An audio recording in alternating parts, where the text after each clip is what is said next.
Motion pictures emerged in the United States at the end of the 19th century, at a time when the country was industrializing rapidly and redefining its place in the world. Film did not simply develop as a form of entertainment. From its earliest days, it functioned as a cultural instrument, a commercial product, and a social mirror. As audiences gathered in Nickelodeons and later in grand movie palaces, they encountered not only stories, but also ideas about nationhood, identity, morality, and power. Over the next century, film and television would become central to how Americans understood their past, their present, and their role in the world. The early American film industry took shape alongside urbanization and mass immigration. Cities such as New York and Chicago were expanding, and millions of newcomers from Europe were adjusting to life in an industrial society. Short, silent films provided inexpensive diversion, but they also offered models of behavior and images of American life. Westerns presented the frontier as a place of individual courage and moral clarity, even as the actual frontier had already closed. Comedies often relied on ethnic stereotypes that reflected the tensions of a diverse society. Historical accuracy was not the goal. The films instead helped standardize a shared set of myths about opportunity, mobility, and national character. By the 1910s, the American film industry had consolidated in Southern California. Hollywood's climate, geography, and distance from East Coast patent restrictions made it an ideal production center. At the same time, the industry was developing a studio system that combined creative work with industrial organization. Major studios controlled production, distribution, and exhibition, allowing them to shape content on a large scale. This structure gave film a reach that few other cultural forms could match. News traveled through newspapers and radio, but movies created visual narratives that felt immediate and emotionally persuasive. During the First World War, film's political significance became clear. The federal government established the Committee on Public Information to mobilize public opinion, and movies were part of that effort. Films depicted the war as a moral struggle and emphasized themes of duty and sacrifice. They also portrayed enemies in simplified and often dehumanizing ways. These representations did not arise spontaneously. They reflected cooperation between filmmakers and government agencies that recognized the medium's influence. The pattern of collaboration between Hollywood and the state, especially in times of crisis, would recur in later decades. After the war, the 1920s brought economic growth and social change. Hollywood films reflected and shaped new attitudes toward gender, consumption, and modernity. Female stars such as Clara Bow embodied the image of the new woman, independent and visibly present in public life. At the same time, movies often resolved narratives in ways that restored traditional norms, suggesting both fascination with and anxiety about social transformation. The tension between innovation and reassurance became a defining feature of American screen culture. The arrival of synchronized sound at the end of the 1920s transformed the industry. Dialogue, music, and sound effects expanded storytelling possibilities and intensified the emotional impact of films. Musicals celebrated urban energy and consumer culture, while gangster films addressed fears about crime and social disorder during Prohibition. These genres did not simply entertain, they organized public concerns into recognizable patterns. The gangster film, for example, often portrayed criminal ambition as a distorted version of the American dream, linking illegality to the same drive for success that mainstream culture admired. The Great Depression of the 1930s placed new pressures on American society, and Hollywood responded with a mix of escapism and social commentary. Lavish musicals and romantic comedies offered relief from economic hardship, presenting worlds of elegance and abundance. At the same time, other films addressed unemployment, corruption, and class conflict more directly. Directors such as Frank Capra framed ordinary citizens as moral anchors in a system that seemed unstable. His films often emphasized community, fairness, and faith in democratic institutions. These narratives supported the idea that the nation could endure crisis through shared values, a message that resonated with audiences facing uncertainty. Government involvement in film content became more formal during this period. The Production Code Administration enforced moral guidelines that limited depictions of sexuality, crime, and controversial social issues. The code reflected pressure from religious groups and civic organizations concerned about media influence. It also shaped how stories about history and politics could be told. Filmmakers learned to imply rather than state certain themes, and to frame conflicts within a moral order that rewarded virtue and punished wrongdoing.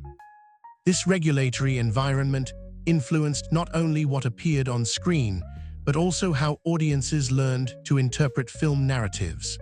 The approach of the Second World War again highlighted cinema's role in national mobilization.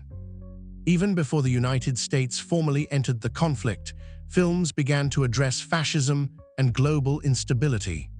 After 1941, collaboration between Hollywood and government agencies intensified. War films depicted soldiers as representatives of a diverse but unified nation, often bringing together characters from different regions and ethnic backgrounds. These portrayals suggested that internal differences could be set aside in pursuit of a common cause. At the same time, enemy nations were characterized through simplified stereotypes that reinforced wartime hostility. Documentary film also played a major role during the war. Directors such as Frank Capra oversaw series that explained the origins of the conflict and justified American involvement. These productions combined factual material with persuasive framing. They demonstrated how the techniques of narrative cinema could be adapted for explicitly political purposes. For many viewers, such films were a primary source of information about distant events. The line between documentation and interpretation was not always clear, and that ambiguity would remain a feature of screen representations of history. The post-war period brought new challenges. The Cold War fostered anxiety about ideological conformity and internal dissent. Hollywood itself became a site of political conflict, as congressional investigations targeted alleged communist influence in the film industry. The resulting blacklist limited the careers of writers, directors, and actors who were accused of subversive affiliations. This episode shaped the kinds of stories that could be told. Films often emphasized themes of loyalty, individual conscience, and the threat of hidden enemies. Science fiction movies, with narratives about invasion and transformation, sometimes served as indirect expressions of contemporary fears. At the same time, the late 1940s and 1950s saw the rapid spread of television. Unlike film, which required a trip to a theater, television entered the home. This shift altered patterns of media consumption and extended the reach of visual storytelling. Early television programming included news, variety shows, and scripted dramas that addressed everyday life. Domestic comedies portrayed suburban families navigating minor conflicts within stable social structures. These programs reinforced images of prosperity and normalcy, even as racial segregation and gender inequality remained widespread realities. Film studios initially viewed television as a threat, but they also adapted. Widescreen formats, color cinematography, and large-scale spectacles aimed to offer experiences that home screens could not match. Historical epics and biblical dramas presented the past in grand visual terms, linking ancient narratives to contemporary themes of faith and authority. These productions contributed to a sense that history itself could be consumed as entertainment, with elaborate sets and dramatic storytelling standing in for scholarly analysis. During the 1960s, social movements challenged established institutions, and screen culture reflected these tensions. Civil rights activism, anti-war protest, and changing gender norms influenced both film and television. News broadcasts brought images of demonstrations and violence into living rooms, altering public awareness of political conflict. Fictional narratives also shifted. Some films questioned traditional authority and depicted flawed institutions. Television series began to address controversial topics more directly, though often within the constraints of network standards and advertiser expectations. Representations of race changed unevenly. Earlier decades had often confined minority characters to marginal or stereotyped roles. As social pressure mounted, more complex portrayals emerged, though progress was gradual. Film and television did not simply follow social change. They participated in debates about who could be seen as a central figure in the national story. Casting, storylines, and genre conventions all contributed to this negotiation. The Vietnam War further altered the relationship between media and public perception. Unlike previous conflicts, this war unfolded in an environment of constant televised coverage. Graphic images and critical reporting influenced how Americans understood military engagement. Later films revisited the war with a range of perspectives, from narratives of trauma and disillusionment to stories that emphasized individual resilience. These works shaped collective memory, often focusing on the experiences of soldiers while giving less attention to Vietnamese perspectives. The choices made by filmmakers affected how the war was remembered and discussed in subsequent decades. By the 1970s, the traditional studio system had weakened, and a new generation of directors gained influence. Often referred to as New Hollywood, this period featured films that experimented with narrative structure and addressed contemporary issues more directly. Stories about corruption, corporate power, and political scandal reflected a broader climate of distrust following events such as the Watergate scandal. Cinema became a space for exploring institutional failure, even as it remained a commercial enterprise dependent on audience appeal. Television also evolved. News programming expanded, and investigative journalism gained prominence. At the same time, entertainment formats diversified. Situation comedies and dramas sometimes tackled social issues, including racism, poverty, and women's changing roles. The extent of this engagement varied, but the medium's presence in daily life made it a central arena for negotiating social norms. The late 20th century saw the rise of cable television and the fragmentation of audiences. Niche channels targeted specific interests, from history programming to children's animation. This diversification allowed for more specialized content, but also reduced the dominance of a single shared media experience. Historical documentaries on television reached wide audiences, presenting narratives about the nation's past in accessible formats. These programs combined archival footage, expert interviews, and reenactments, blending education with entertainment. The conventions they established influenced how viewers expected history to be presented on screen. At the same time, blockbuster films with global distribution reinforced certain American perspectives internationally. Action movies and disaster films often placed American characters at the center of global crises, portraying the United States as a decisive actor on the world stage. While these narratives were fictional, they contributed to perceptions of American power and responsibility. The economic success of such films underscored the connection between cultural production and national influence. Technological change continued to reshape media. Digital effects expanded what could be shown, allowing historical events to be recreated with new visual detail. Television series with long-form storytelling gained prominence, offering space for complex character development and multi-episode arcs. Historical dramas explored earlier periods with a level of production value that rivaled cinema. These representations influenced public understanding of eras that few viewers knew primarily through academic study. Throughout these transformations, the relationship between entertainment and history remained dynamic. Films and television programs did not merely reflect events, they helped organize memory and meaning. Choices about which stories to tell, which perspectives to emphasize, and which details to omit had lasting effects. Audiences often encountered the past first through dramatization rather than through textbooks or scholarly works. As a result, screen narratives became part of the historical record in a cultural sense, shaping how later generations interpreted earlier times. The interplay between myth and reality is central to this process. Westerns, for example, established enduring images of frontier life that differed in significant ways from historical research.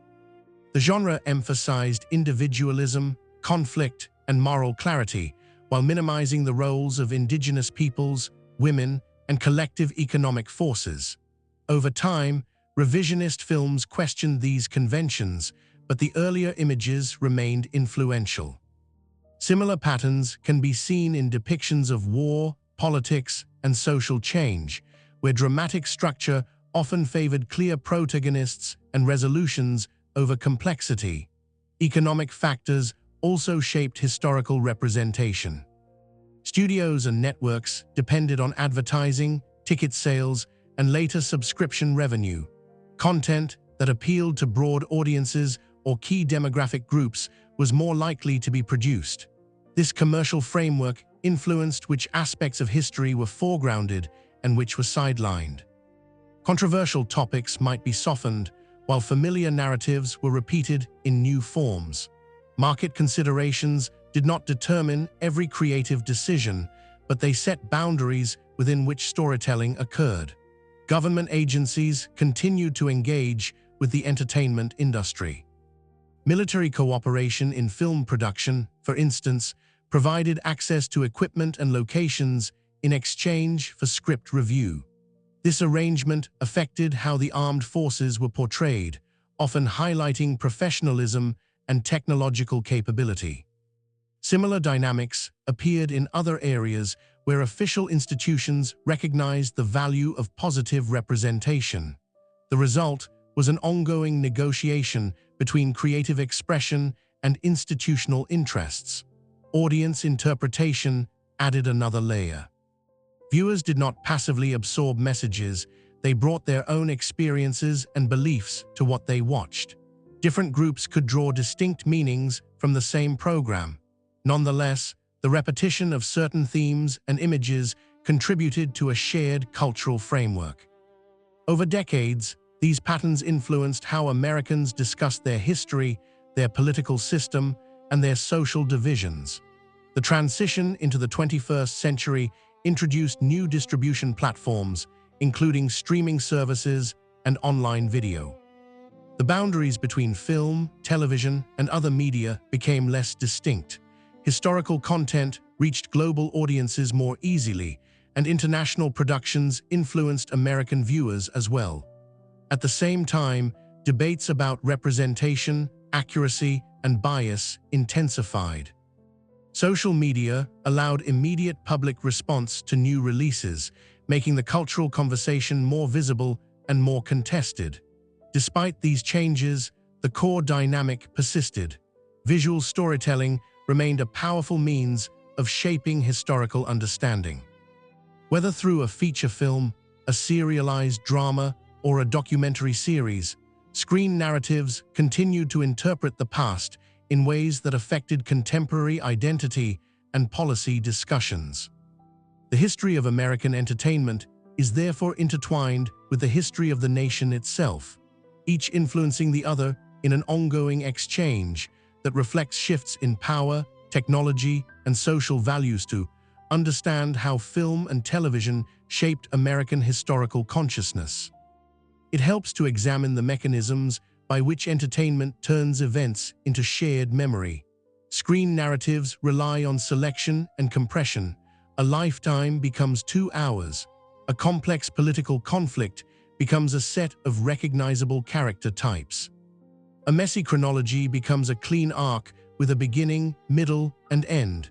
These are not accidental distortions. They are structural requirements of mass storytelling. The consequence is that audiences often absorb history through patterns that feel coherent and morally legible, even when the underlying reality was contested, ambiguous, or unresolved. In the United States, this process developed alongside a particular national habit of mythmaking. The country was founded through revolution, expanded through conquest and settlement, industrialized through upheaval, and emerged as a global power through war and economic reach. Each of those transformations generated competing interpretations. Entertainment media did not settle those debates, but it often narrowed them into dominant images. These images could then be circulated repeatedly until they became a kind of common sense.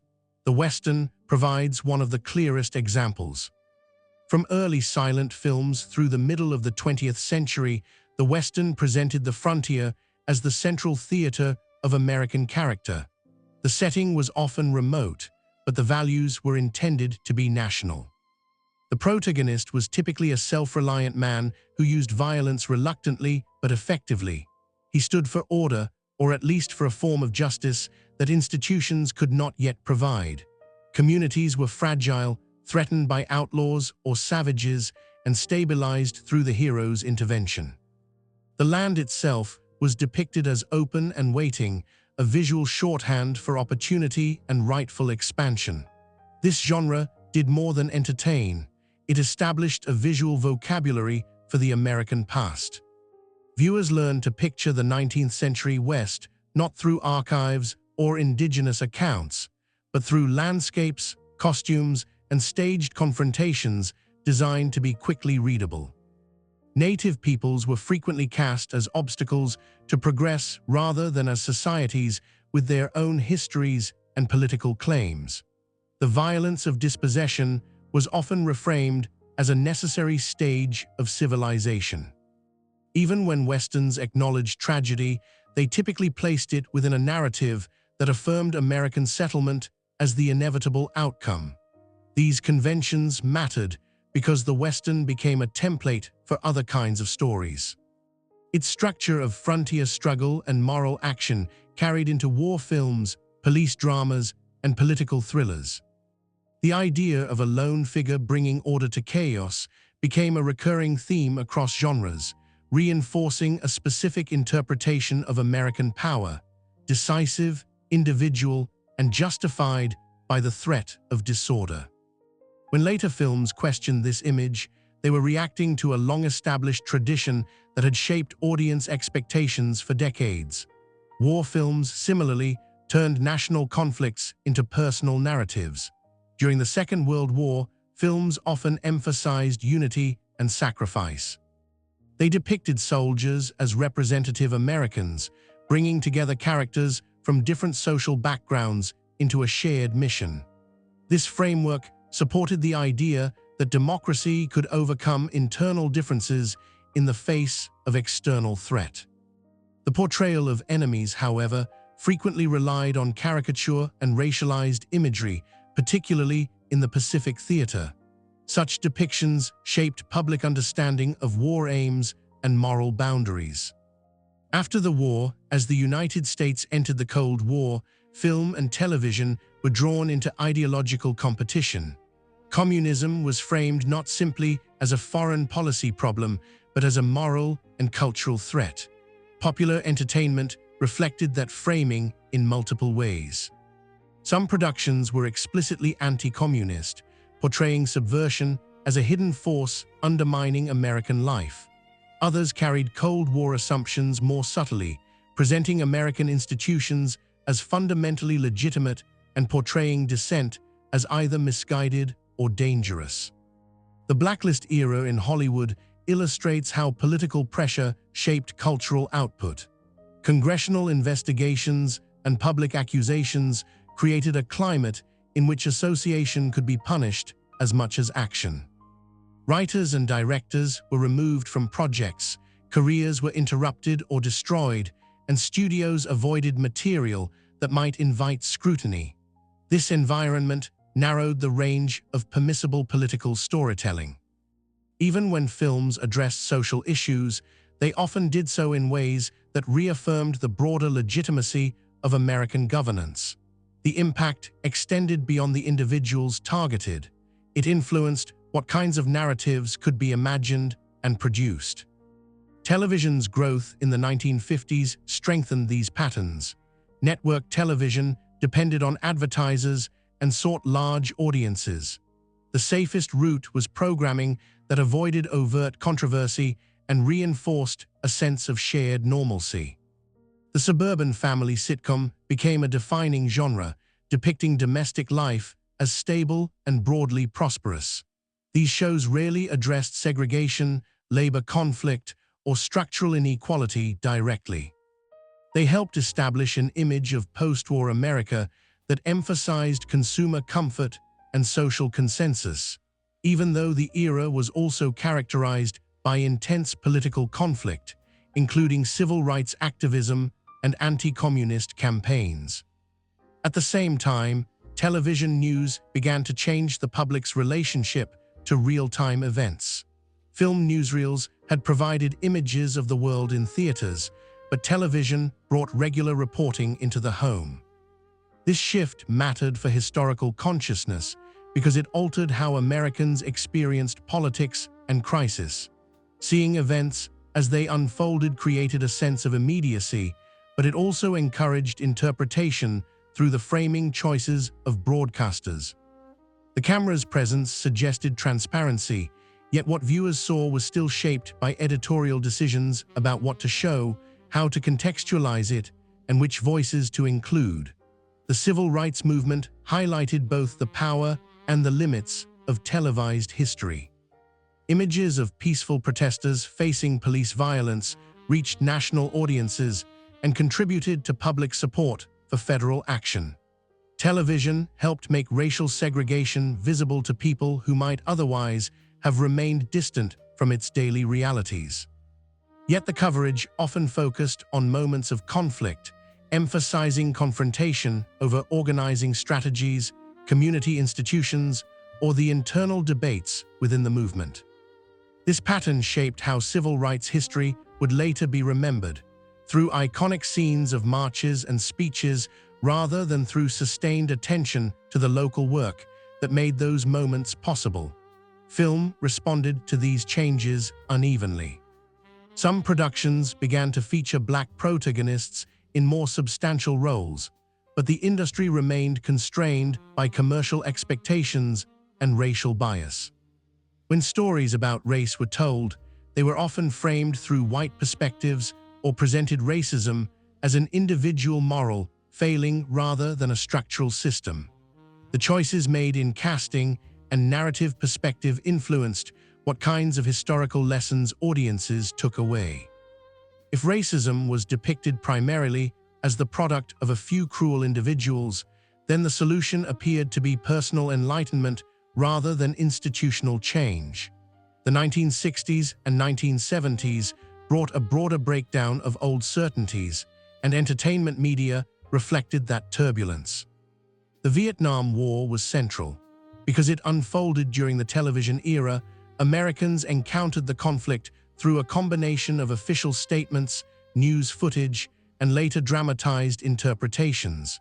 The gap between government claims and visible realities contributed to distrust.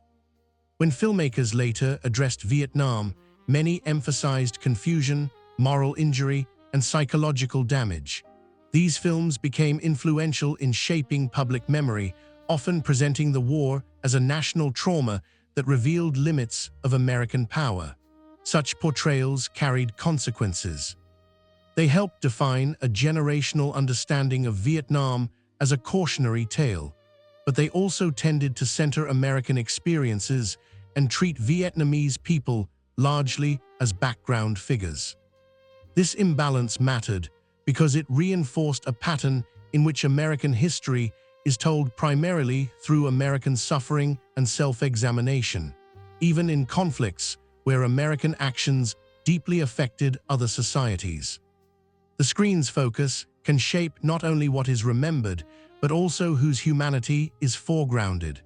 By the 1970s, the political context within the United States also encouraged more skeptical storytelling. The Watergate scandal and revelations about intelligence activities weakened public trust in institutions. Films responded with narratives of conspiracy, surveillance, and corruption. These stories did not merely reflect cynicism, they helped normalize it as a cultural stance. The idea that powerful institutions operated in secrecy and deception became a common theme. Over time, this perspective influenced how audiences interpreted later political events, creating expectations of hidden motives and systemic wrongdoing. At the same time, Hollywood's commercial structure was changing.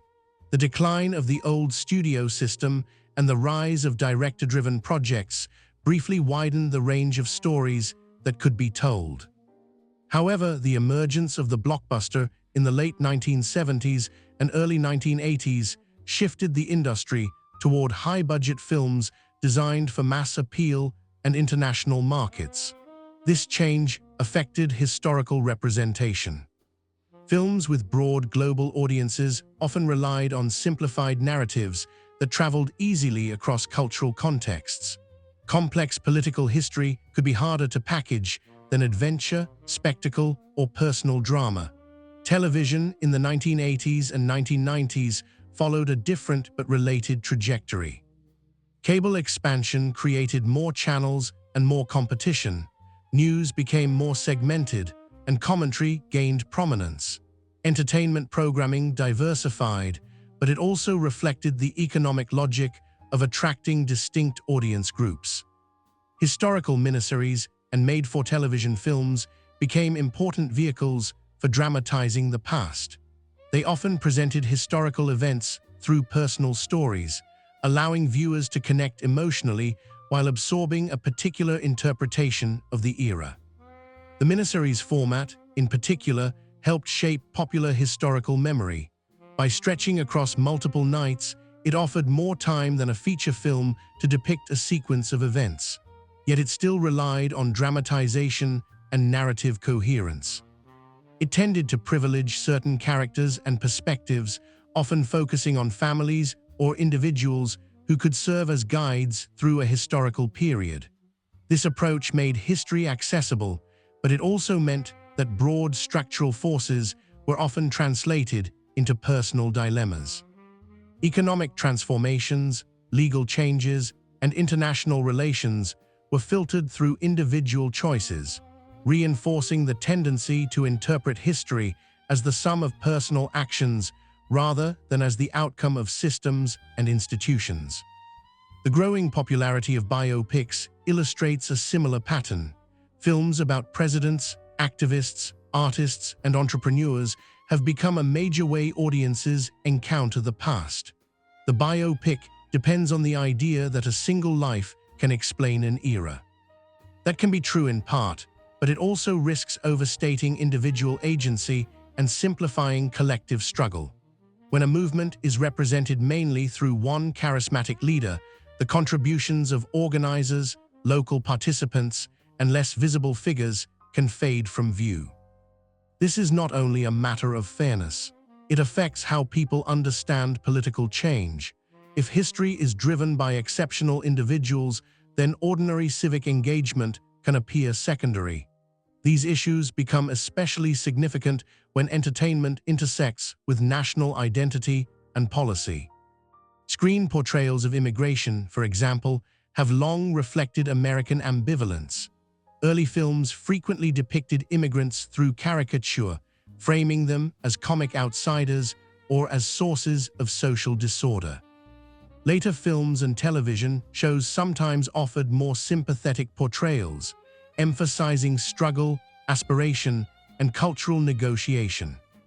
Yet even sympathetic depictions could rely on familiar narrative templates, such as the hardworking immigrant who proves worthiness through assimilation and personal success.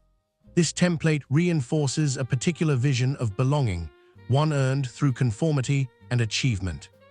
It can obscure the ways immigration policy has been shaped by labor demand, racial hierarchy, and geopolitical strategy. It can also narrow public empathy by suggesting that only certain immigrants deserve acceptance, typically those who can be portrayed as morally exemplary or economically useful.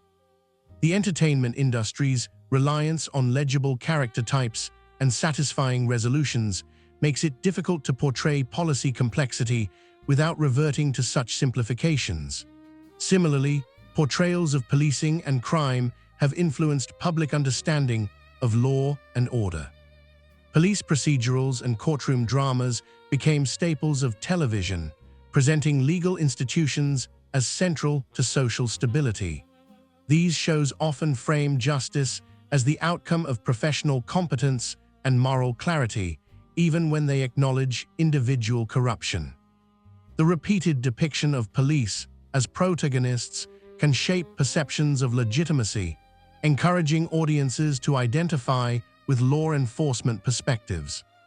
When later programs highlighted misconduct or systemic bias, they were challenging an established genre tradition that had long presented the system as generally fair. Historical storytelling in entertainment also intersects with foreign policy. Throughout the Cold War and after, American films frequently depicted international conflicts through American protagonists, even when the setting was elsewhere. This pattern supports a worldview in which the United States is the natural center of global events, with other societies serving as contexts for American action. Such narratives can influence how audiences interpret real foreign policy decisions, reinforcing assumptions about American responsibility, moral authority, or entitlement to intervene. These patterns did not remain static. Over time, filmmakers and showrunners experimented with alternative perspectives and more critical approaches. Revisionist westerns questioned the morality of conquest and highlighted the violence of settlement. Films about slavery and segregation began to foreground Black experiences more directly, though debates about representation persisted. War films explored the human costs of conflict in ways that challenged earlier triumphalism. Yet even critical works often operated within commercial constraints and cultural expectations that shaped what could be shown and how. The documentary genre occupies a different position, but it too is shaped by storytelling conventions. Documentaries promise factual grounding, yet they rely on editing, narrative structure, and framing. Choices about which interviews to include, how to sequence events, and what tone to adopt all shape interpretation. Television documentaries often use dramatic reenactments, musical scoring, and tight narrative arcs that borrow techniques from fiction. These methods can increase engagement, but they also risk implying certainty where historical evidence is limited or contested. Public history programming, particularly on cable and streaming platforms, has expanded access to historical topics while also creating new pressures. The demand for continuous content encourages series that can sustain multiple episodes and seasons. Some programs focus on well-documented subjects, while others venture into speculative or sensational themes to maintain audience interest. The result is a media environment where history is constantly present but uneven in quality, mixing careful scholarship with entertainment-driven simplification. As streaming services grew in the 2010s and 2020s, production values for television increased and long-form historical drama became more prominent. These series often devoted extensive time to period detail, costume, and set design. Such attention can create a strong sense of authenticity, even when the narrative takes liberties. Viewers may equate visual accuracy with historical accuracy, assuming that a convincingly rendered setting guarantees fidelity to events. This can be misleading. A production can recreate the appearance of an era, while altering motivations, chronology, or political context in ways that significantly change historical meaning. The distinction between accuracy of detail and accuracy of interpretation is central to understanding how entertainment shapes history. A film can depict the correct uniforms, the correct architecture, and the correct technology, yet still present a distorted account of why events occurred and what they represented.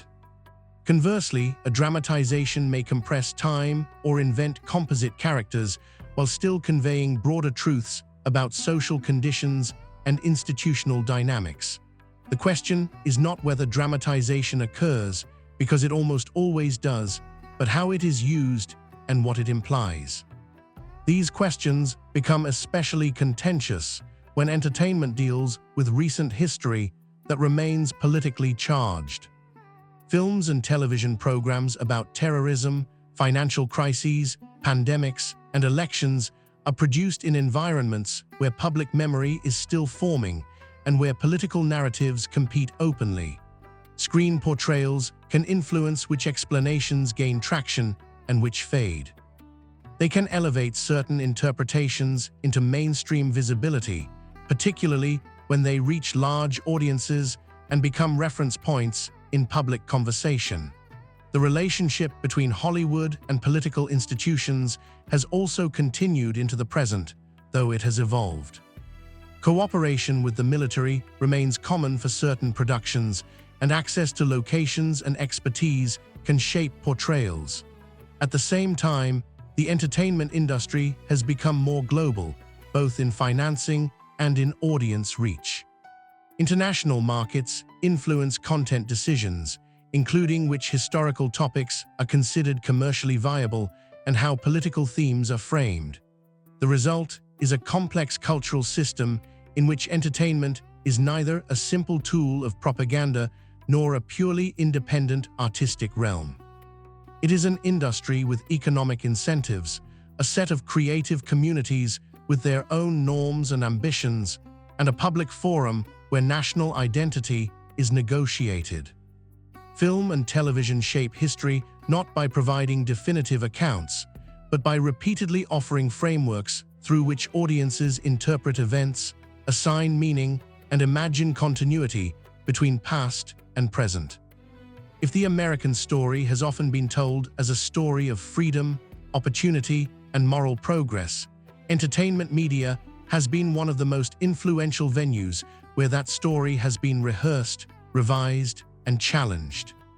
The next step is to look more closely at specific historical eras and how Hollywood and television translated them into widely shared images, beginning with the early 20th century. When the industry developed its foundational myths about the nation and its place in the world in the early 20th century, as the film industry solidified its base in California, the United States was emerging from a period of rapid industrial growth, labor conflict, and imperial expansion.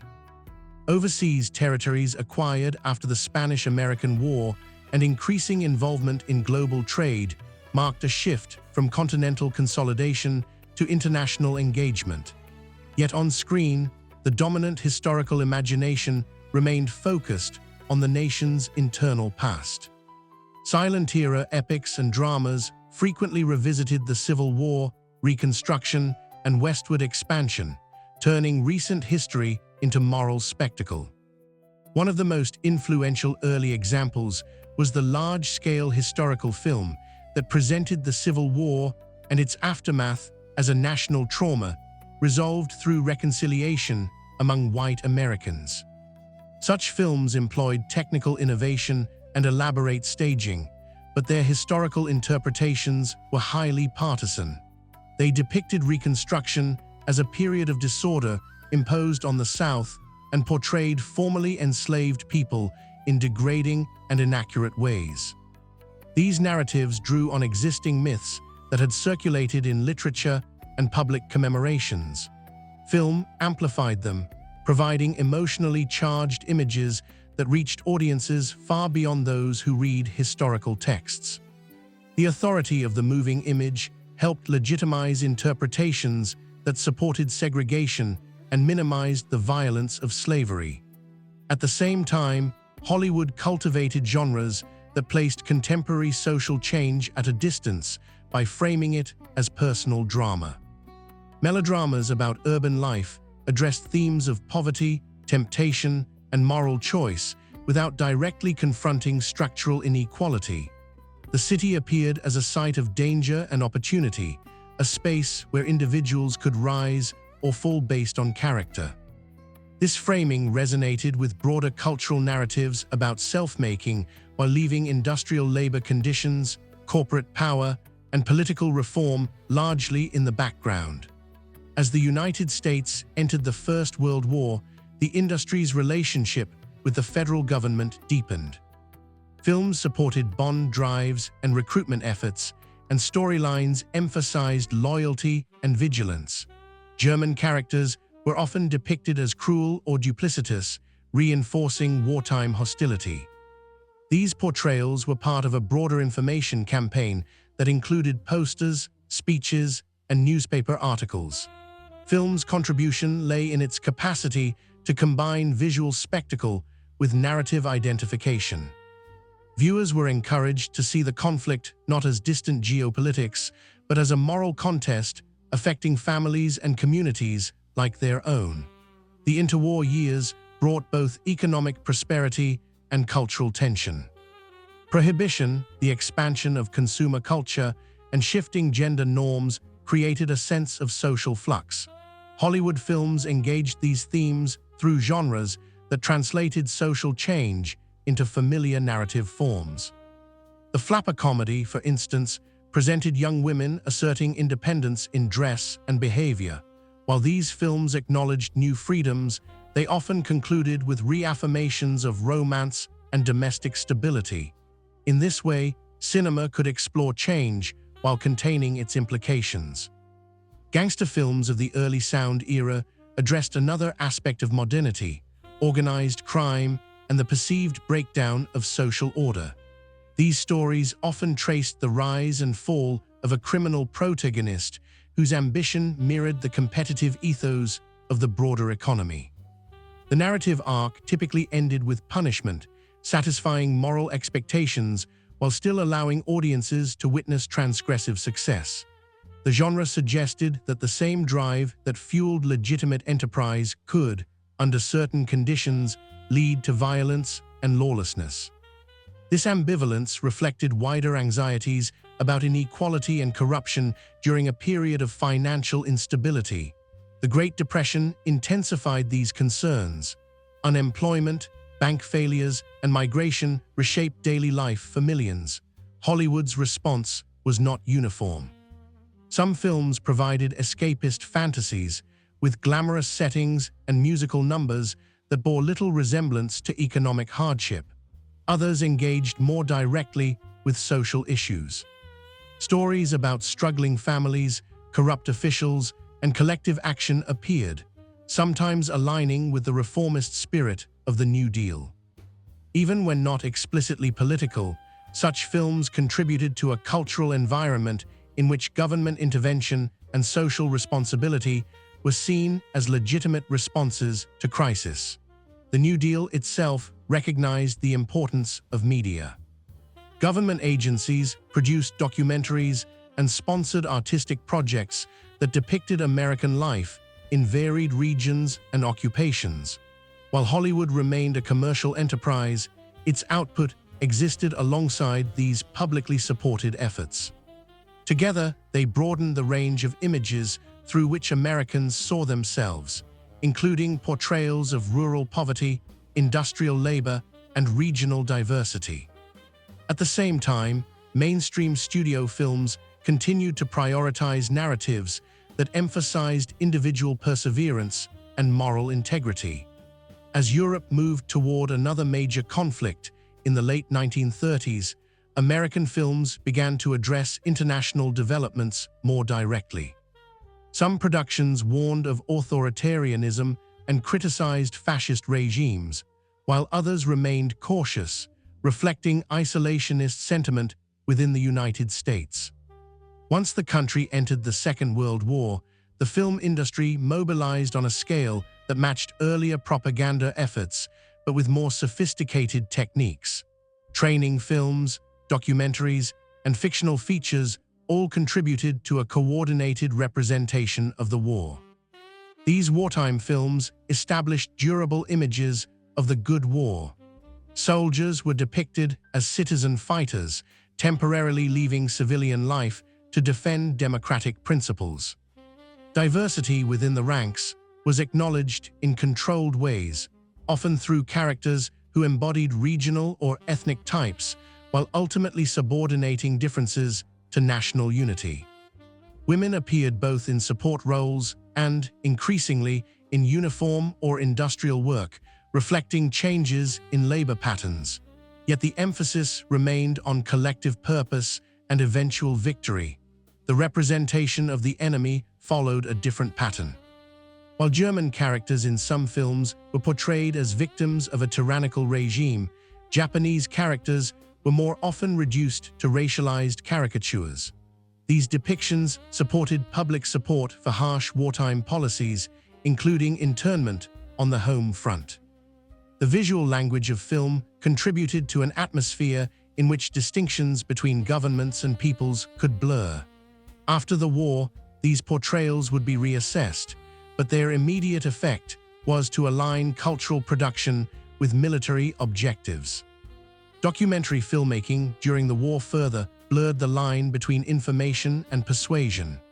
Government-sponsored series used archival footage, animation, and authoritative narration to explain the origins of the conflict and the stakes involved. These films educated audiences about geography, ideology, and military strategy, but they also framed events in ways that justified American policy. The authority of the documentary form lent weight to these interpretations, embedding them in public memory. When the war ended, the United States entered a period of economic expansion and geopolitical rivalry. Film and television helped translate these developments into everyday understanding. The GI Bill, suburban growth, and consumer abundance reshaped social expectations. Television comedies and dramas depicted families in detached houses, navigating work, school, and community life. This imagery normalized a particular version of the American dream: home ownership, stable employment, and nuclear family structure. However, this representation did not encompass all experiences. Racial segregation, particularly in housing and education, limited access to these benefits for many Black Americans. Yet early television rarely addressed these disparities directly. The absence of certain realities can be as influential as their presence. By focusing on a relatively narrow slice of society, television contributed to a collective memory of the 1950s as uniformly prosperous and harmonious, a perception that would later influence political rhetoric about returning to an earlier era. Cold War tensions provided another context for historical framing. Films about espionage, nuclear threat, and ideological conflict presented the global struggle in terms accessible to domestic audiences. Science fiction, in particular, offered allegorical treatments of invasion and conformity. Stories about alien infiltration or mind control resonated with fears of subversion and loss of individuality. These narratives did not always map neatly onto specific political messages, but they circulated within a culture preoccupied with security and loyalty. The political climate also affected the industry internally. Loyalty oaths, investigations, and blacklisting shaped careers and constrained subject matter. Stories that could be interpreted as sympathetic to radical politics were avoided. As a result, portrayals of labor activism, for instance, often emphasized corruption or external manipulation rather than grassroots organization. The historical memory of labor struggle, which had been central to earlier decades, receded in mainstream entertainment. In contrast, historical epics of the 1950s often looked further back in time. Biblical stories and ancient civilizations were rendered in widescreen color, offering spectacle and moral drama. While set in distant eras, these films engaged contemporary concerns about faith, authority, and freedom. By situating these themes in remote settings, filmmakers could explore questions of tyranny and resistance without directly referencing current political disputes. Audiences could draw parallels without the films naming them explicitly. The 1960s disrupted many of these patterns. Civil rights activism, anti-war protest, and youth culture challenged established norms. Television news showed confrontations between demonstrators and authorities, making political conflict part of everyday viewing. Entertainment programming responded gradually. Some series began to incorporate social issues into storylines, though often in ways that individualized problems rather than presenting systemic critique. Film, less constrained by network standards, moved more quickly toward explicit engagement. Independent and foreign-influenced styles encouraged experimentation. Stories featured anti-heroes, ambiguous endings, and critical perspectives on institutions. Historical subjects were revisited with greater skepticism. Westerns questioned the morality of expansion, and war films examined psychological toll rather than straightforward heroism. These shifts did not erase earlier myths, but they introduced competing interpretations into mainstream circulation. The Vietnam War remained a defining influence. As footage from the conflict appeared on television, official narratives faced visible counter-evidence. Later films about Vietnam reflected this tension.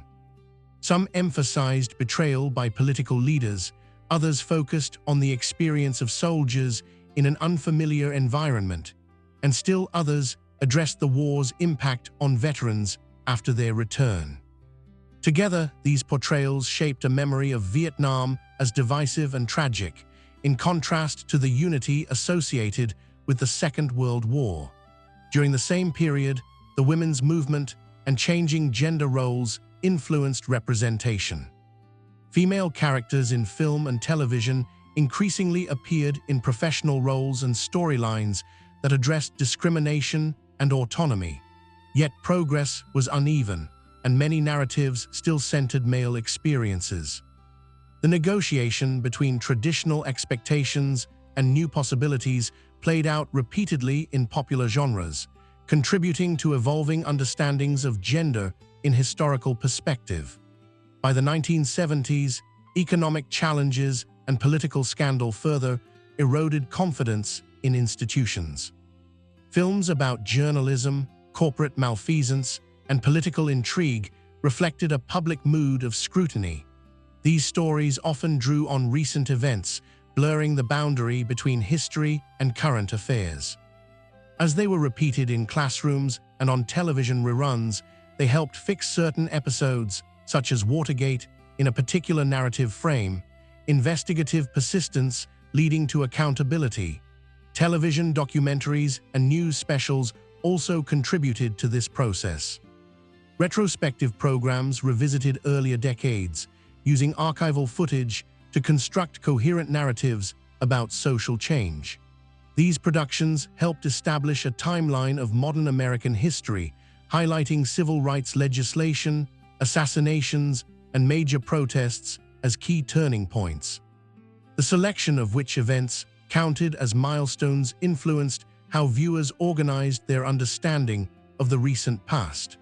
As cable television expanded in the 1980s and 1990s, specialized history programming gained a foothold. Channels devoted to historical subjects presented series on wars, presidents, and cultural movements. These programs varied in depth, but they reinforced the idea that history was a regular part of entertainment consumption. Reenactments, expert commentary, and dramatic narration became standard tools. The style suggested authority while maintaining accessibility, shaping expectations for how televised history should look and sound. Feature films during this period often revisited earlier eras with a mix of nostalgia and critique. Stories set in the 1950s or 1960s explored generational conflict, racism, and political change. The distance of time allowed filmmakers to address sensitive topics while drawing on recognizable cultural markers such as music, fashion, and architecture. These films contributed to the layering of historical memory, where each generation reinterprets the past through its own concerns. The end of the Cold War altered the geopolitical backdrop, but did not diminish the role of entertainment in historical framing. Films about earlier conflicts, including the Second World War and Vietnam, continued to appear, sometimes emphasizing heroism, sometimes trauma. The absence of a single dominant international rivalry opened space for new themes, including terrorism, humanitarian intervention, and globalization. Screen narratives adapted, presenting Americans in new kinds of foreign settings and crises. At the same time, debates about representation intensified. Advocacy groups and scholars called attention to the underrepresentation or stereotyping of various communities. In response, some productions sought to broaden the range of perspectives shown on screen. Historical dramas began to center figures and experiences previously marginalized in mainstream narratives. These efforts did not eliminate controversy, but they expanded the field of what stories could be told. The digital era accelerated these dynamics. Lower production costs and new distribution models allowed more voices to enter the marketplace. Streaming platforms commissioned series with international casts and transnational themes. American viewers encountered historical stories from other countries more easily, while American productions reached global audiences. This exchange complicated the notion of a single national narrative, even as domestic debates about identity and history remained intense. Across all these periods, the central pattern holds. Film and television do not simply document the American story. They participate in constructing it, using the tools of narrative, image, and performance to make certain interpretations vivid and memorable. As technologies change and social conditions evolve, the specific forms shift, but the underlying process continues.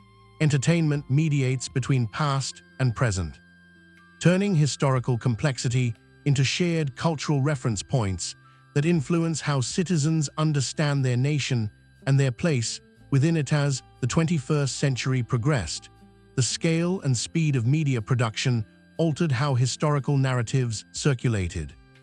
Digital platforms reduced the gap between creation and distribution, allowing films and series to reach audiences almost immediately across national borders. This environment intensified the feedback loop between public debate and entertainment. Historical dramas, documentaries, and even fictional series set in recent decades entered conversations already shaped by online commentary, academic research, and political messaging. The meaning of a portrayal could be contested in real time, with viewers responding not only as consumers but as participants in a broader cultural argument. One consequence of this environment has been renewed attention to whose histories are centered. Earlier eras of American entertainment often framed national development through the experiences of political leaders, soldiers, or frontier settlers, typically white and male. Contemporary productions have increasingly explored the perspectives of groups that were present but marginalized in earlier narratives, including women, racial and ethnic minorities, immigrants, and LGBTQ individuals. This shift does not eliminate bias, but it alters the range of stories considered representative of the national past. The process of expanding representation also reveals the constraints of dramatization. When producers seek to tell stories about previously overlooked communities, they often face limited archival material, contested interpretations, or gaps in the historical record. Creative choices must fill these spaces, and those choices can become sites of dispute. Audiences may disagree about what counts as faithful to history, and what constitutes invention. The debate itself reflects the recognition that screen portrayals influence collective memory, particularly for viewers whose formal education may have addressed these topics only briefly. The relationship between entertainment and political polarization has also become more visible. In a media landscape where audiences can select content aligned with their preferences, historical programming can reinforce existing viewpoints. A documentary emphasizing national achievements may appeal to viewers seeking affirmation of American exceptionalism, while a series highlighting injustice and conflict may resonate with those focused on structural critique. The same historical period can be framed in multiple ways, each supported by selective evidence and narrative emphasis. The coexistence of these interpretations on widely accessible platforms means that there is no single authoritative screen version of the past. Feature films continue to play a role in this environment, particularly through large-scale historical dramas that attract significant attention. Such films often appear during award seasons, where they are discussed not only as entertainment, but as contributions to public understanding. The selection of which figures or events receive this treatment reflects industry judgments about relevance and marketability. Stories of political leadership, civil rights struggle, and military conflict remain common, suggesting that traditional themes of power, justice, and national identity still anchor the historical imagination. At the same time, television and streaming series have become prominent venues for long-form historical storytelling. Multi-season dramas set in specific periods allow for extended exploration of social context, institutional change, and character development. This format can convey a sense of gradual transformation that a 2-hour film cannot easily match. Viewers spend more time within a recreated historical environment, which can deepen engagement but also blur the boundary between dramatization and lived reality. The more immersive the experience, the more likely it is that fictional elements will be remembered alongside documented facts. Documentary production has also expanded, aided by digital cameras, archival digitization, and global distribution networks. Independent filmmakers can assemble historical material and reach audiences without the backing of traditional studios. This democratization increases diversity of perspective, but also introduces variability in standards of evidence and interpretation. Some documentaries are rigorously researched and transparent about sources. Others rely on dramatic claims or selective editing. For viewers, distinguishing between these approaches requires media literacy that cannot be assumed. Public institutions, including museums and universities, have engaged with these changes by collaborating on media projects. Scholars serve as consultants, and educational initiatives accompany major releases. These efforts acknowledge that many people encounter history primarily through screens.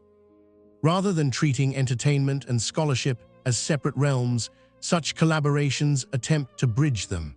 The outcome can be productions that balance narrative appeal with attention to complexity, though commercial pressures remain. Another development has been the rise of self-referential historical storytelling.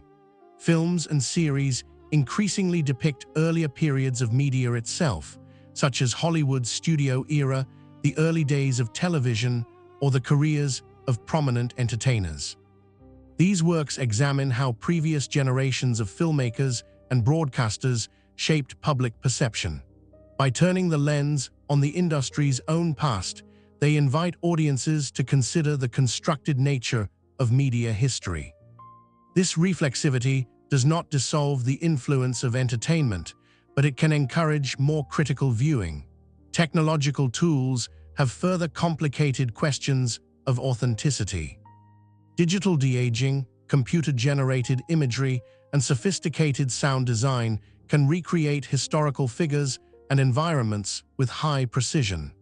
These techniques enhance visual credibility, but they also raise ethical and interpretive issues. When actors portray real individuals with the aid of digital alteration, the line between performance and simulation narrows. Audiences may experience a powerful sense of presence that outpaces the available historical evidence about how a person spoke, moved, or felt. At the same time, algorithms influence what historical content people encounter.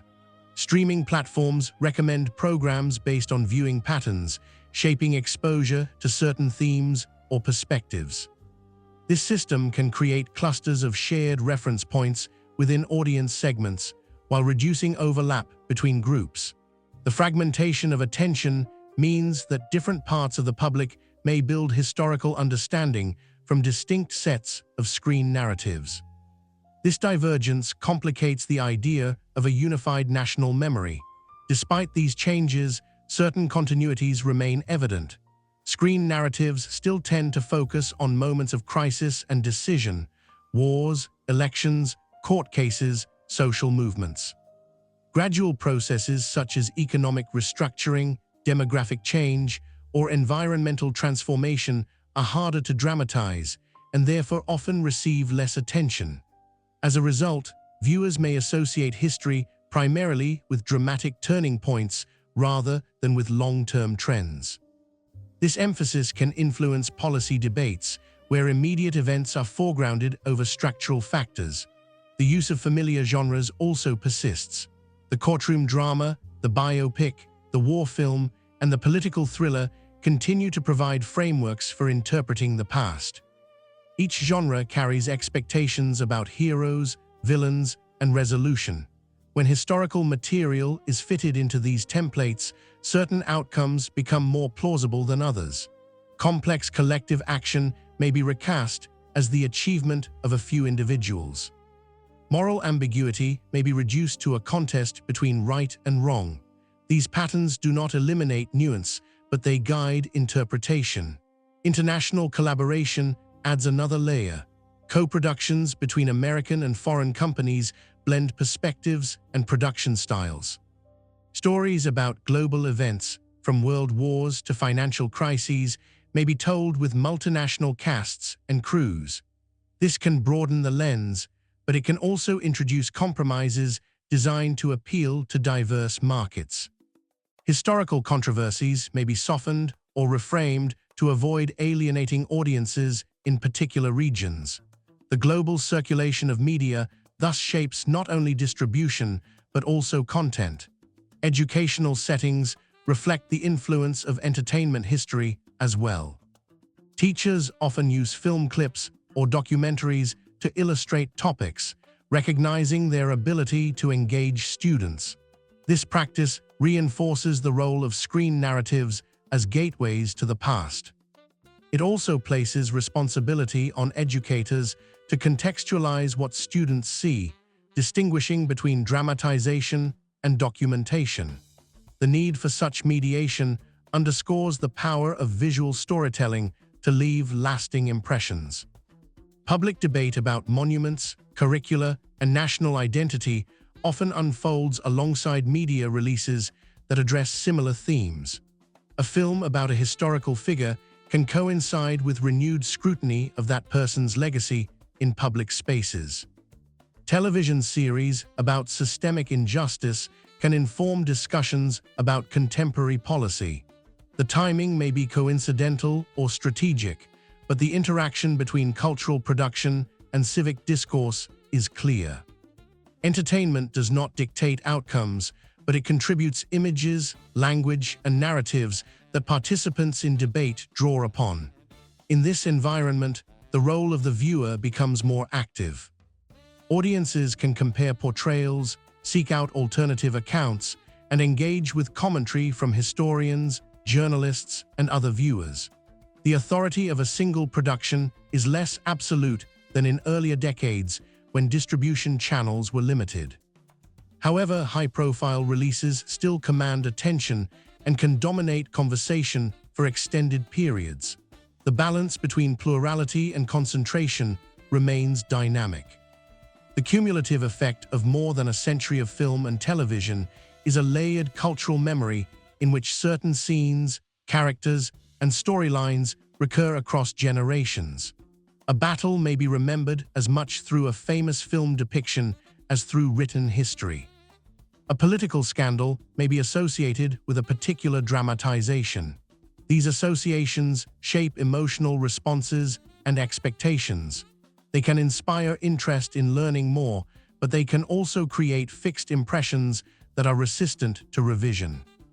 Understanding how Hollywood and television shaped the American story, therefore, involves recognizing both their creative achievements and their interpretive power. Entertainment media have provided access to history for millions, making distant times and places imaginable. They have also simplified, reframed, and sometimes distorted events to fit narrative and commercial needs. The interaction between these tendencies defines the cultural landscape in which historical knowledge circulates. As new technologies emerge and social debates continue, this process is unlikely to diminish. Instead, it will generate new forms of historical storytelling, each shaped by the conditions of its production and the expectations of its audience. The American story on screen will remain a site of negotiation, where memory, identity, and power intersect through images and narratives that travel widely and endure over time. Another important dimension of how film and television shape historical understanding lies in the portrayal of economic life.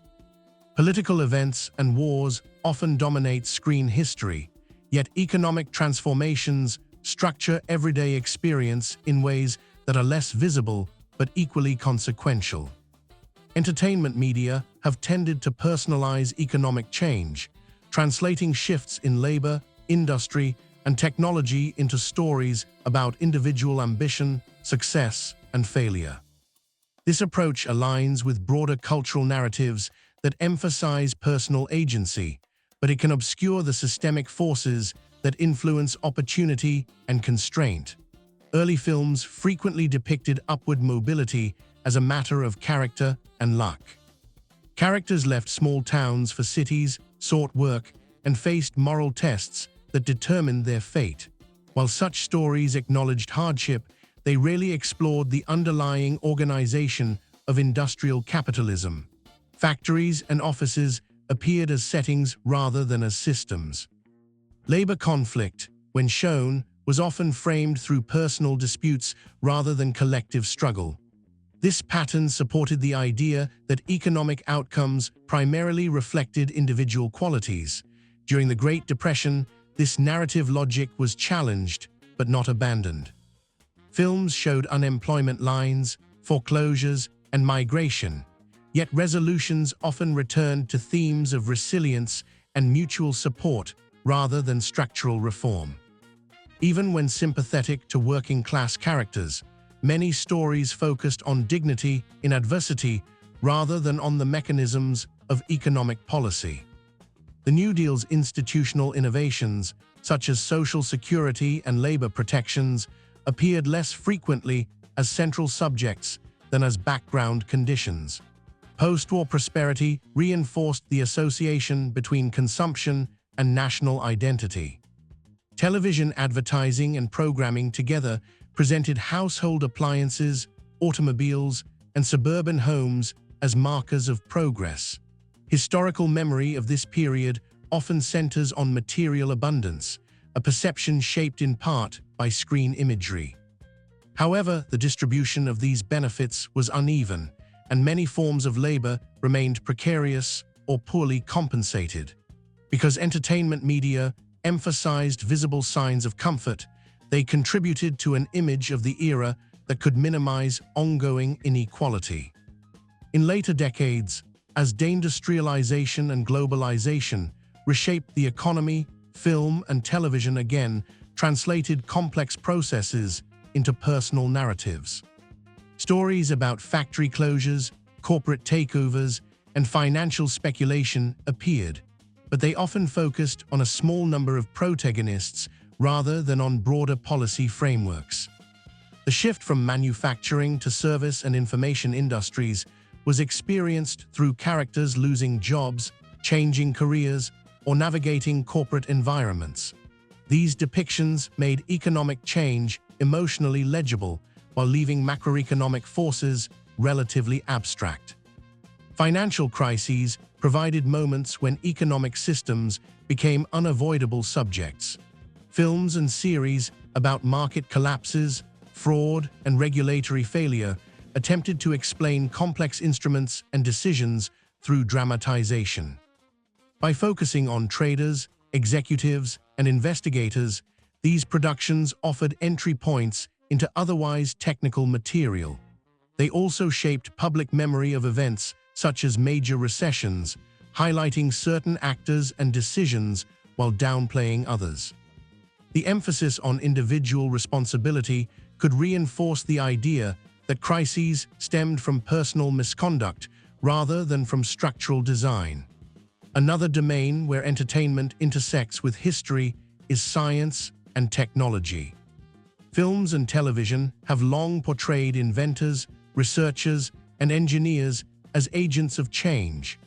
Biographical dramas about scientists present discovery as the result of intellectual brilliance and perseverance. While such stories can inspire interest in science, they may also simplify collaborative processes and institutional contexts. Research funding, government policy, and international competition often remain in the background, even though they strongly influence scientific development. The depiction of space exploration illustrates this dynamic. Screen narratives about the space race emphasize heroic astronauts and dramatic missions. They communicate the excitement and risk of exploration while framing technological achievement as a national accomplishment. These portrayals contribute to a memory of the space program as a symbol of ingenuity and resolve.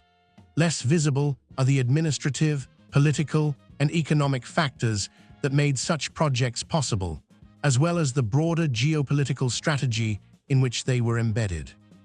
Medical history is treated in a similar fashion. Hospital dramas and biographical films about doctors focus on ethical dilemmas, personal dedication, and breakthrough treatments. Public health systems, insurance structures, and social determinants of health are less frequently central. As a result, viewers may associate medical progress primarily with individual professionals rather than with institutional arrangements and collective investment. This emphasis can influence how people interpret contemporary debates about healthcare policy. Environmental history poses additional challenges for screen storytelling. Gradual processes such as climate change, biodiversity loss, and pollution do not always fit easily into character-driven plots. Documentaries have addressed these topics more directly, often combining scientific explanation with visual evidence. Fictional films sometimes present environmental themes through disaster scenarios or local conflicts over land use. These approaches can raise awareness, but may also frame environmental issues as sudden crises rather than as long-term patterns linked to economic and political choices. The portrayal of law and constitutional development further demonstrates the narrative compression inherent in entertainment. Courtroom dramas frequently depict landmark cases as decisive moments when justice prevails through eloquent argument and principled judgment. While such cases are important, constitutional change also involves legislative action, administrative enforcement, and social movements. By focusing on trials and individual lawyers, screen narratives can concentrate attention on legal heroes while reducing visibility of collective activism and institutional negotiation. Education itself has been a recurring subject. Films about schools and teachers often frame reform as the result of personal commitment and innovative pedagogy. Structural issues such as funding disparities, segregation, and policy frameworks may appear, but are typically filtered through the experiences of a particular classroom. This approach makes educational inequality relatable while leaving broader systemic analysis to other venues. Religious history is another area where entertainment shapes perception. Biblical epics, stories of religious leaders, and dramas about faith communities present belief as a driving force in historical events. These narratives can highlight moral conviction and cultural tradition. However, they may also simplify theological debates and institutional diversity. The complex interplay between religion, politics, and social organization is often distilled into the actions of charismatic figures or dramatic confrontations. Across all these domains, a common pattern emerges. Film and television tend to translate structural history into human-scale stories. This translation is not inherently misleading. It reflects the strengths of narrative media. Viewers connect with characters and situations that resemble lived experience. The challenge arises when the structural dimension disappears entirely, leaving the impression that large-scale outcomes result solely from personal virtue or vice. The persistence of certain character types reinforces this pattern. The reformer who challenges a corrupt system, the whistleblower who exposes wrongdoing, the visionary entrepreneur who transforms an industry, and the soldier who embodies national ideals all serve as narrative anchors. These figures make complex developments understandable, but they can also overshadow the collective and institutional contexts that shape possibilities. Entertainment media have occasionally experimented with alternative approaches. Ensemble casts, interwoven storylines, and long-form series can depict multiple social layers at once. Some historical dramas trace the interaction between political leaders, ordinary citizens, and structural forces over extended periods. Such works suggest that it is possible to combine narrative engagement with attention to complexity. Their relative rarity, however, indicates the ongoing tension between depth and accessibility. The economic organization of the entertainment industry itself influences these outcomes. Large productions require significant investment and therefore aim for broad appeal. Stories that rely heavily on detailed policy analysis or institutional process may be seen as risky. As a result, historical narratives that emphasize personal drama, clear conflict, and emotional stakes are more likely to receive funding. Independent and public interest projects can explore other angles, but their reach may be more limited. Audience expectation plays a role as well. Decades of exposure to character-driven storytelling have shaped how viewers anticipate history will be presented on screen. When a production departs from familiar patterns, it may face resistance or require additional effort to interpret. This does not mean audiences cannot engage with complexity, but it suggests that narrative conventions carry inertia. Even so, the cumulative effect of diverse productions over time creates a mosaic of historical images. No single film or series defines the American story. Instead, viewers encounter multiple portrayals that overlap, contradict, and revise one another. Earlier myths can be challenged by later reinterpretations, and neglected subjects can gain visibility through new projects. The screen becomes a space where historical meaning is continually renegotiated. In this ongoing process, critical awareness is essential. Recognizing the conventions of dramatization, the economic and political contexts of production, and the limits of representation allows viewers to use entertainment as a starting point rather than an endpoint for understanding. Film and television can stimulate curiosity, empathy, and debate. They can also solidify misconceptions if consumed uncritically. The influence of these media lies not only in what they show, but in how audiences integrate those images into broader frameworks of knowledge. Hollywood and American television have thus functioned as parallel historians, working alongside schools, books, and public institutions. Their methods differ from academic practice, relying on performance, editing, and visual design rather than footnotes and archival citation. Yet their reach ensures that they play a significant role in shaping collective memory. The American story, as widely understood, is inseparable from the images and narratives that have circulated through theaters and living rooms for more than a century. Adapting to new technologies while continuing to translate history into forms that resonate with contemporary audiences. The influence of film and television on historical understanding also extends to the language of politics itself. Phrases, gestures, and images originating in entertainment frequently enter public discourse, providing shorthand references that shape how events are interpreted. Political campaigns borrow visual styles from cinema, and news coverage often frames developments in terms familiar from dramatic genres. This circulation of narrative forms means that the boundary between fictional representation and political reality is porous.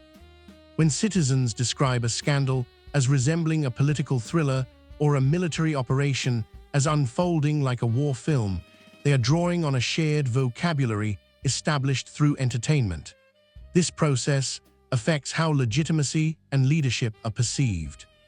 Screen portrayals of presidents, legislators, judges, and military commanders contribute to expectations about how such figures should speak, behave, and decide. When real officials depart from these expectations, their actions may appear ineffective or unconvincing, not solely on policy grounds, but because they do not match established narrative templates. Conversely, leaders who align with familiar heroic or decisive archetypes may benefit from associations built through decades of storytelling. The portrayal of protest and dissent illustrates a similar dynamic. Films and television series often condense social movements into a few emblematic events: a march, a speech, a confrontation with authorities. These scenes become visual symbols for broader struggles. While such symbols are powerful, they can simplify the sustained organizing, negotiation, and internal debate that characterize most movements. As a result, public memory may emphasize dramatic moments of visibility over the long-term work that makes change possible. Entertainment has also influenced how Americans imagine regions within their own country.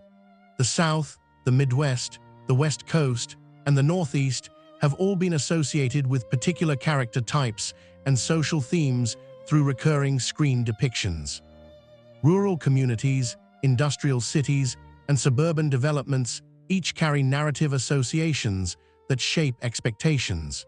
These regional images affect how internal differences are understood, sometimes reinforcing stereotypes that obscure economic and cultural diversity. The treatment of immigration over time further demonstrates the role of screen media in constructing national identity.